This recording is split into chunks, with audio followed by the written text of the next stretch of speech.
Hello, thank you for joining me today. In our previous session, we talked about what is a stroke, stroke risk factors, and how to spot signs of a stroke. Today, we will spend the next few minutes learning about the side effects of a stroke and how your body is affected after a stroke. The more you understand about strokes, the more power you have to protect your brain. Before we begin, feel free to pause and jot down any questions you have as we go through the material. We'll be able to talk about them during your follow up call after watching the education video. Let's review a few keywords that will come up often during this education presentation. Those words include stroke survivor, aphasia, left brain versus right brain. A stroke survivor is someone who has experienced a stroke and lived through it. Depending on the severity of the stroke, a person might experience physical and cognitive difficulties such as speech, movement, and memory. Aphasia is a language disorder that affects a person's ability to communicate after a stroke. Aphasia can impact communication, reading, and even writing. Left brain versus right brain means that there's different effects on the brain after a stroke, depending on whether it occurred on the left or right side of your brain. We will discuss this later in the presentation. One of our main goals is to help you become stroke smart.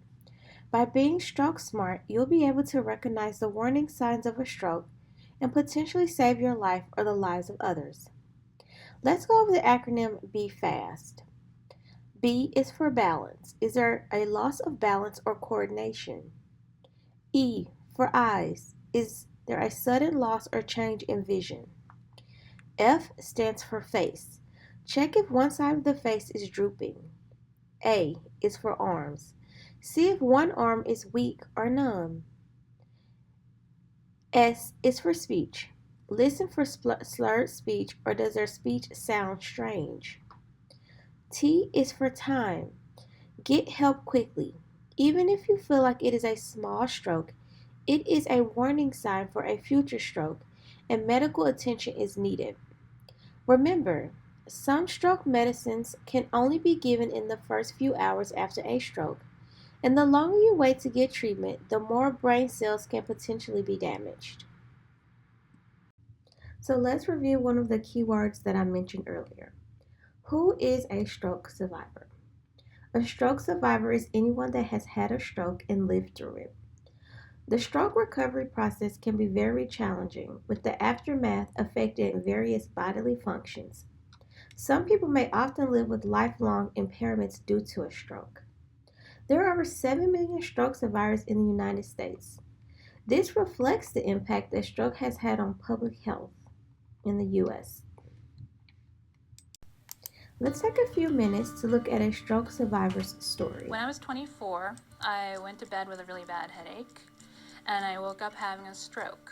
I did not know I was having a stroke, but what was happening, I was paralyzed on my left side, and I was still having this horrible headache, and I was blind in my left eye, and I had really trouble breathing and moving my mouth.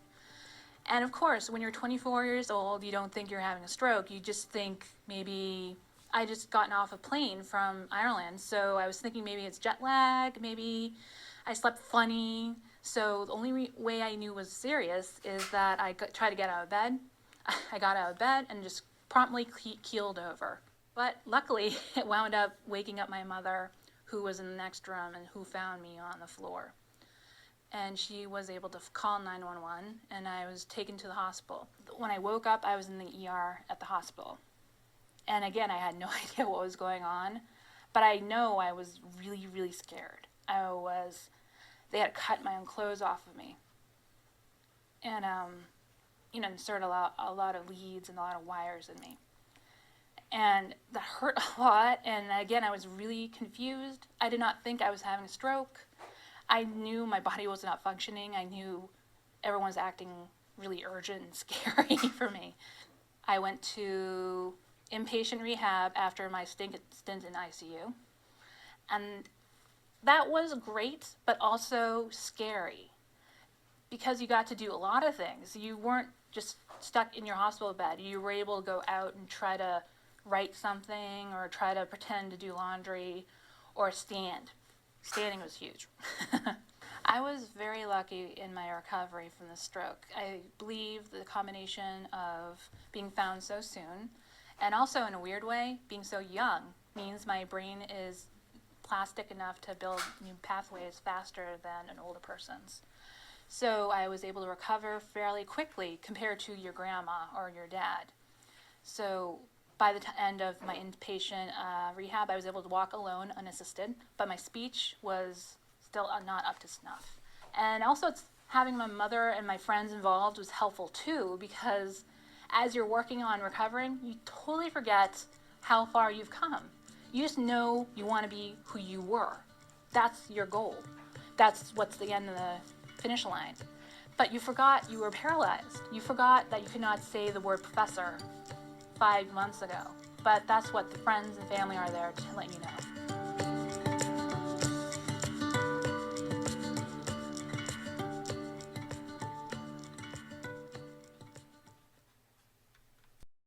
The effects of a stroke can vary depending on the location in the brain and the severity of the stroke. No two people will experience the exact same symptoms after a stroke. Let's take a further look at some of the effects after a stroke. A side effect of a stroke may include communication impairments.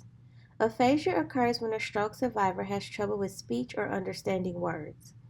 Aphasia can apply to both written and spoken language and does not signify a decrease in cognition.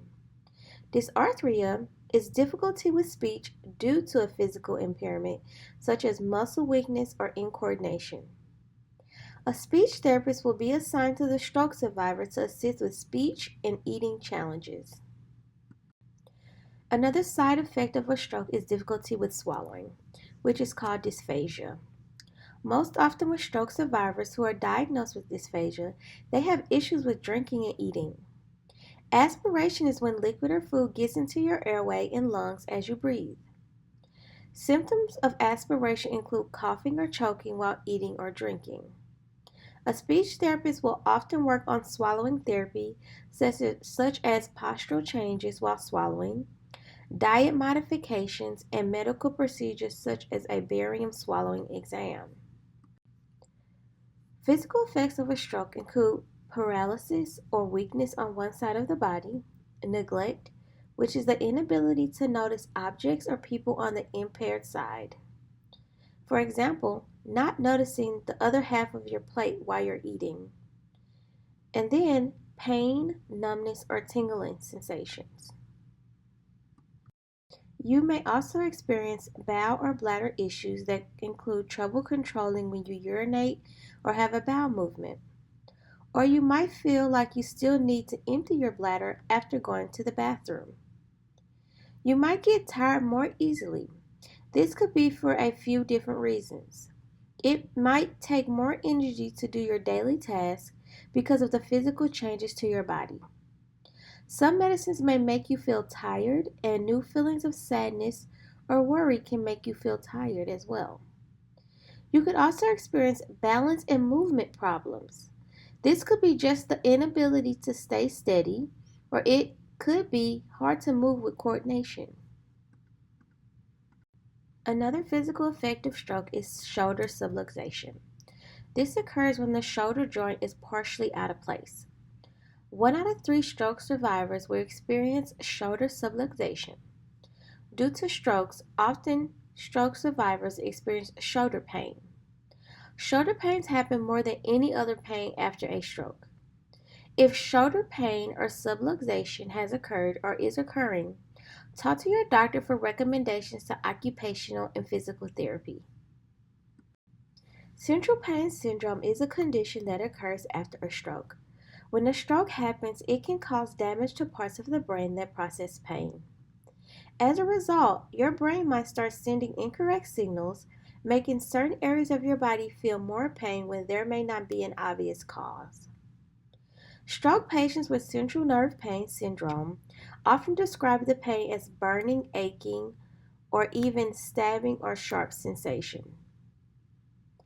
After a stroke, someone may also experience claw or hammer toe conditions.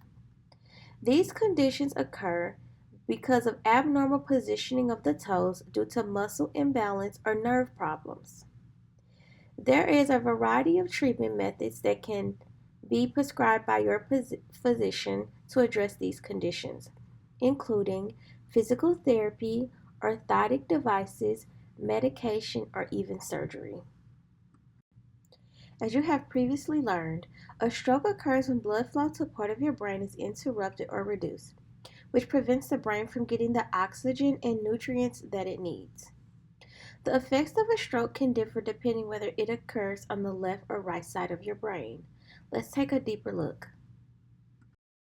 Right brain strokes affect the left side of your body. This may change your musical ability or creativity. Individuals may act without thinking. This makes it harder for them to understand their emotions, make clear decisions, keep up with their items or know where things are, and pay attention to their surroundings.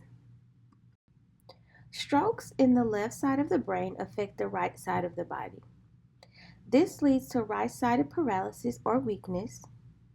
Individuals may also have language and speech difficulties, which makes it harder for them to understand and use numbers, read and understand words, speak and write, think and solve problems, and they are more likely to notice difficulties or differences compared to before their stroke.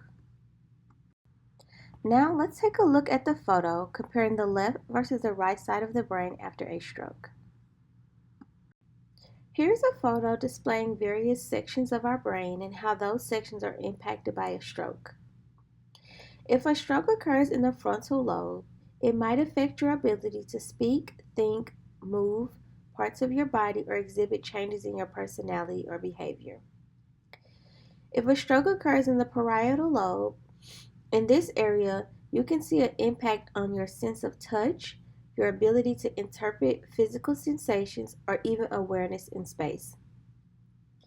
Temporal lobe strokes involves areas critical for memory and understanding language.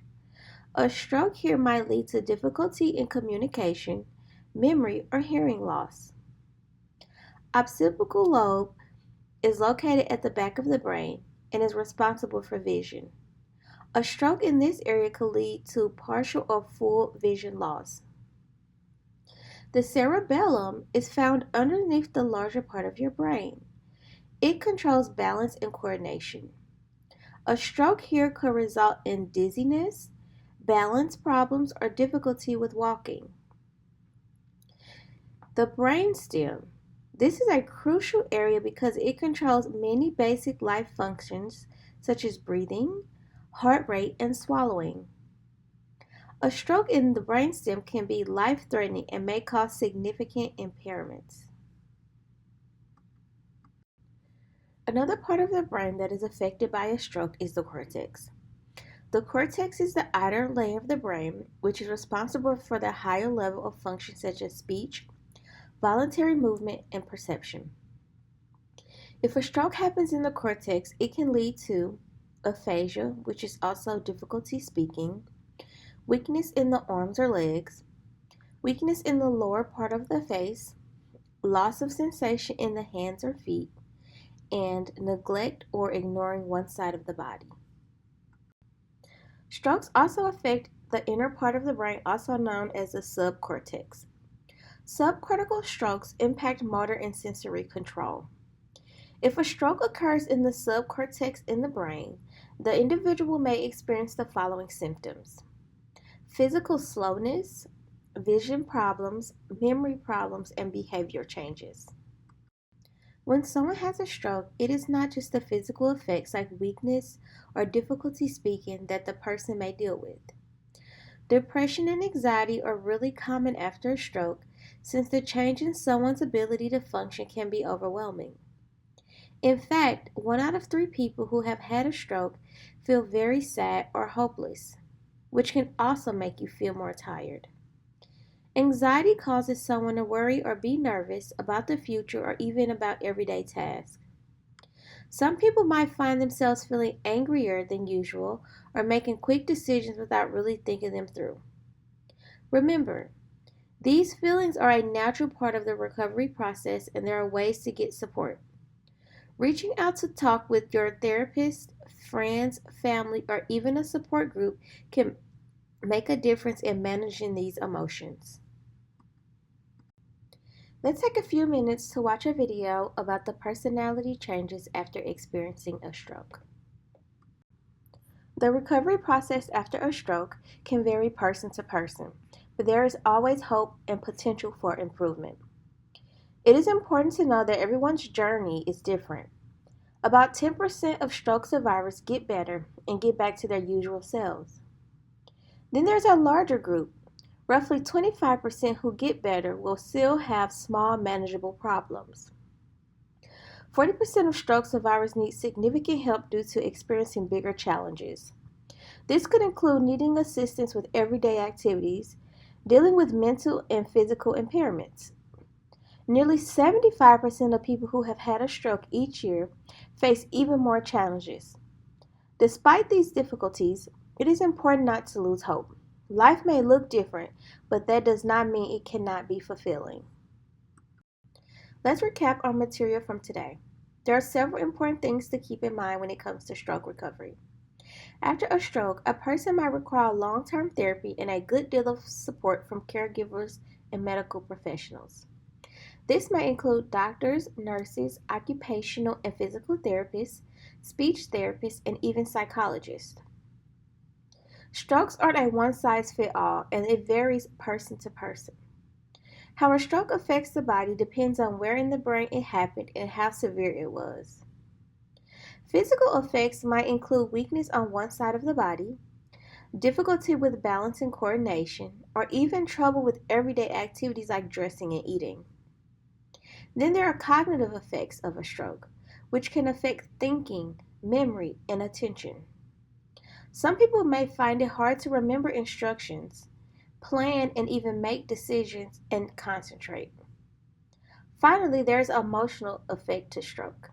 Stroke survivors may experience feelings of anxiety, depression, or frustration as they adjust to their new limitations and change in their lives. So remember that there is a whole team to assist you in your journey to recovery to help you improve and enjoy your life again. Thank you for joining me today to discuss the effects of a stroke. If you have any questions, write them down in your workbook to ask during your follow-up call. Thank you.